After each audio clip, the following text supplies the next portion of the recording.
आवाजन बलिया घुमाती मेला ददरी आवाजन बलिया घुमाती मेला ददरी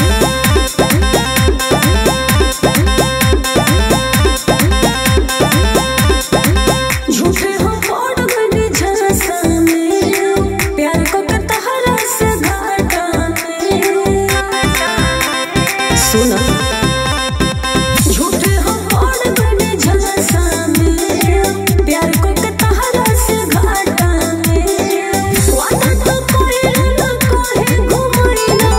अपने अकेले तो घूम लेला सगरी जानू कि चाट या समोसा चाउमीन खइयो खूबे रगड़ी आवाजन बलिया घुमाती मेला ददरी आवाजन बलिया घुमाती मेला ददरी आवाजन बलिया घुमाती मेला ददरी का बुझाइल ठीक है बा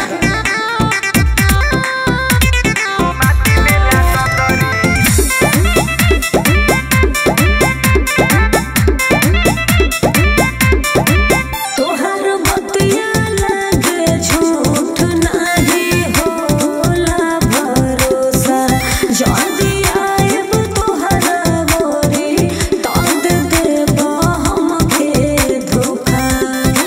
सब जनता ने खातनी क्रिया न करब हम घात हो मरद के जुबान हवे राखब तोहर बात हो नहीं था भरोसा तो जाने थे तो जबरी घेर में न पड़े वाला बने हमारा बरी अरे सुनो तारा ला साल की न बापा नाला सदरी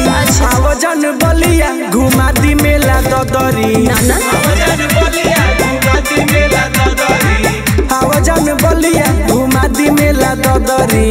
आवाजन बलिया घुमाती मेला ददरी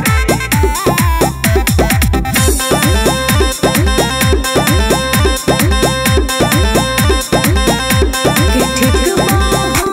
मेरा मत बानी जाने करी हो तो मन मानी जैसे हो वैसे चली हो एगो मोर राजा जानी जीत लिहलू दिल हमार खुश भइल मन हो पंकज अनूप सब लुटाई दिहे धन हो चढ़ी चढ़ाई हो थिएटर देखई हो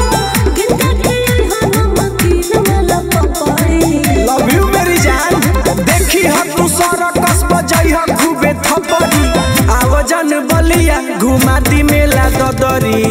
आवाजन बलिया घुमाती मेला ददरी आवाजन बलिया घुमाती मेला ददरी अरे टाइम नहीं खे मेला खत्म हो जाई।